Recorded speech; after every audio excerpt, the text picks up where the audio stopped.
Today is World Mental Health Day, or at least the day I'm filming this is. I don't know what day you're watching this. But anyway, World Mental Health Day is an initiative started in 1992 by the World Federation for Mental Health and is an international day for global mental health education, awareness and advocacy against social stigma. It's recognised by organisations throughout the globe, including the World Health Organisation. So, with that in mind, I thought I'd make today's video all about education and awareness. To be fair, that's kind of what all my videos are about. So hey, why not subscribe to the channel? In this video, I'm going to break down some extremely common myths and misconceptions surrounding mental health and explain why, even though they're widely held beliefs, they're not actually true and simply limit our attempts at recovery. I'm Tim Box, and these are 4 things you and everyone else got wrong about mental health. Okay, before we start, if you appreciate any of the information in this video, then please hit that thumbs up button, as it greatly helps the growth of the channel if you show YouTube that you consider this to be valuable content. So, myth number 1, anxiety disorders and depression are permanent. I meet a lot of people who've been diagnosed with an anxiety disorder or clinical depression, and they've understandably made the assumption that this is a permanent condition that they will now have to manage for the rest of their life. They might even have been told as much by the doctor. For example, my wife was told at the age of 18, after her mum died, that she would most likely be on antidepressants for the rest of her life.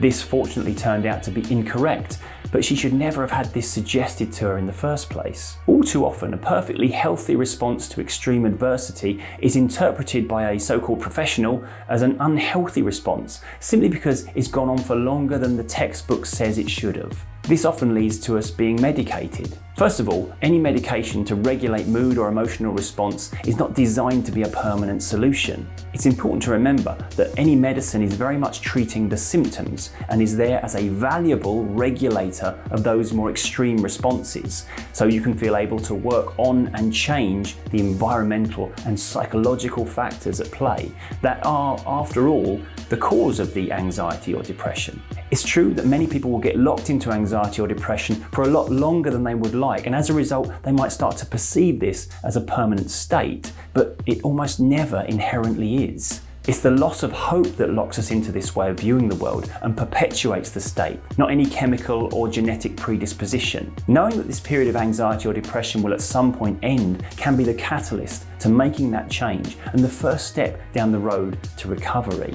Believing this is permanent will discourage and inhibit that journey. Myth number 2, the longer the issue has lasted, the longer it will take to overcome it. This idea comes largely from certain mental health professionals who work on the framework that if you've had something for a long time, it will take a proportionate amount of time to work past it. In fact, one of the common psychological barriers in terms of limiting beliefs that I encounter with my clients is the idea that they've had this issue too long to just change it in a short period. It's almost like this issue has started to become who they are rather than what they're going through. The first thing to acknowledge here is that sometimes change can take longer than we'd like, but not for the reasons you might think. Every issue, be it anxiety, depression, trauma, or anything else, is essentially a pattern of thought. Thanks to something you went through, your mind has developed a certain response, and that response might have been triggered and re-triggered regularly for many years. Now, when we've had a pattern of thought or response running for a long time, there are lots of complementary responses now piled on top of and around that as we go through life with a certain map of reality in place. So for example, anxiety might make us feel like we can't handle being around a crowd of people, and then turning down the invitation to socialize and feeling bad about that reinforces that truth and strengthens that particular pattern of thought. The longer this goes on, the more complicated and intertwined our belief systems become, and before we know it, we're now feeling anxious about even the prospect of being invited somewhere, because it will make us feel bad to turn the invite down and lead to all sorts of other challenging thoughts surrounding the implications of that. We've basically started out anxious about a certain situation, and now we're feeling anxious about the prospect of feeling anxious. This is why the longer this goes on, the more deeply rooted it feels, and the more likely we are to perceive the way out of this as a long way away. The mistake here is in thinking we need to unpick all of this complexity to get the change we want. Often, if we go and see a counsellor or a psychiatrist, we might be encouraged to revisit old experiences and relive the past, and we might even end up spending years in therapy just talking about the many and varied experiences we've had during the course of our life. In those instances, the more there is to tell, the longer this process will take. But the truth is, change happens in a moment. Change happens when we learn something new and understand the world or ourselves in a slightly different way. Change happens when our mind recognizes a more effective and appropriate emotional strategy as now being available. In the case of the social anxiety example, we don't need to talk through every time we felt anxious in the company of others. We just need to understand why our mind feels under threat in that situation and work out why that fear is unnecessary.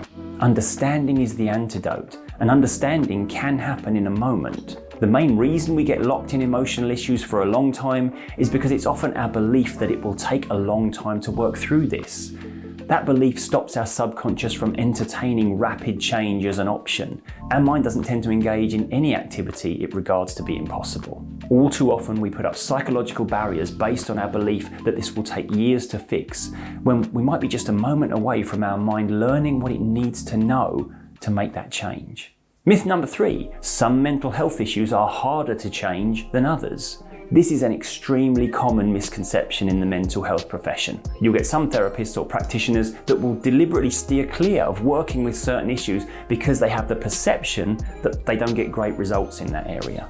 However, the results or lack of results they achieved in the past were probably more down to their preconceived idea that they would struggle than any inherent difficulty with that particular issue. I know people in my profession who will regard things like phobias as easy to get rid of, whereas perhaps something like trauma is much deeper work and much harder to get sorted. Many schools even teach this approach. However, in my experience, the ability to change is entirely unrelated to the presenting issue. I've had phobias that have taken 5 sessions to change, and I've had trauma that was gone in 1. You can't predict the ability to make changes based on the presenting issue. When I work with clients, there are 3 main factors at play when it comes to the likelihood of them making the positive changes they're looking for. Firstly, how ready the client is and how invested they are in the change they want. No matter how good the practitioner or what we're working on, it's always going to ultimately come down to the client and their own ability to change. In short, we can't help anyone who isn't ready to be helped. Secondly, the connection between client and practitioner. Rapport is everything when it comes to change work, and if you've had any form of therapy previously that hasn't reaped the rewards you were looking for, it's likely that you didn't quite connect with that particular therapist, or the way they spoke about things didn't quite resonate with you.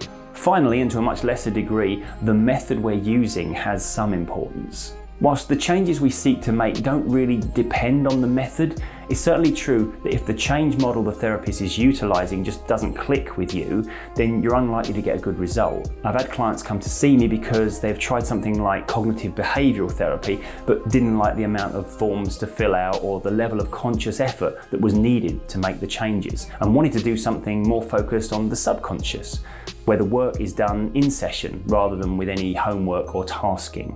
In those instances, the method played a large part in the success of the process. However, don't get me wrong, a mentor of mine once said that even the best method applied without any level of rapport will fail to get the result. So the client-therapist relationship is much more important than the method, but whether or not the process resonates with you or not is a factor. Now, you'll notice that the list of contributing factors didn't include what the issue is that we're working on. That's because there are no issues that represent an inherently bigger or smaller challenge than others. I was always taught to treat the person, not the problem. After all, it's people that change, not issues. Okay, 4th and final misconception about mental health, that it's only those with mental health issues that need to manage their mental health. So here I am on World Mental Health Day, seeking to educate and raise awareness, and this final one couldn't be more on topic. Whilst the stigma surrounding discussion about mental health has clearly diminished over the last 5 to 10 years or so, there's still this idea that if we talk about managing our mental health, people suddenly assume we're doing this because we have some sort of ongoing mental health issue. The simple fact is that every human being on the planet should be looking after their mental health and their emotional well-being. Life doesn't stop throwing us challenges, and we need to maintain our ability to emotionally deal with those challenges. In the same way that we manage our physical health by exercising, eating well, or making sure we rest properly, we need to be given the same amount of regard to our mental well-being. We all know the situations and activities in our life that cause us to feel stressed, and we all feel the psychological effects of allowing those situations to stack up unchecked. None of us are immune to overwhelm, and we all have an emotional breaking point. Yes, it's certainly true that not all people experience the same circumstances, upbringing, or challenges as they go through life. But this is why looking after our mental health is a universal concern and something that should be promoted from a very early age. I was doing PE at school from day one. I didn't start learning about how to manage my mental health in a positive fashion until I was in my 30s, when I started to look into this stuff myself. No wonder so many of us go through life feeling high levels of anxiety or suffering with ongoing depression, when managing our mental health to prevent future issues is often stigmatized. Why do we wait until we reach crisis point before we investigate ways of improving our mental health? So the final myth, and the most important one to throw in the rubbish, is that idea that managing our mental health is something that only the mentally ill do. The message here is that we should be able to talk about things we do to manage our mental health and emotional well-being without feeling like we're revealing some mental weakness. As much as stigma around the topic has been lifted in recent years, we haven't yet normalized day-to-day mind management. The last time I posted on my social media about how I'd been neglecting my mental health and had decided to change some things, I got inundated with messages from those that were concerned I must be on the verge of a breakdown. As human beings, we require regular maintenance to keep functioning at an optimum level. This is true physically and mentally. So don't neglect your mental health, and don't wait to reach crisis point before you start talking about it. So there you have it, 4 myths and misconceptions about mental health, hopefully put straight. If you know of any others, then put them in the comments below and let me know. Did any of these things I've talked about today surprise you, or did you already know all of these? Thanks for watching, and if you've enjoyed this video, then why not check out some of the other episodes on the channel. All of my videos are designed to help you manage your mental health and emotional well-being more effectively, and to give a deeper level of understanding into how the mind works and how we get it working a little bit better.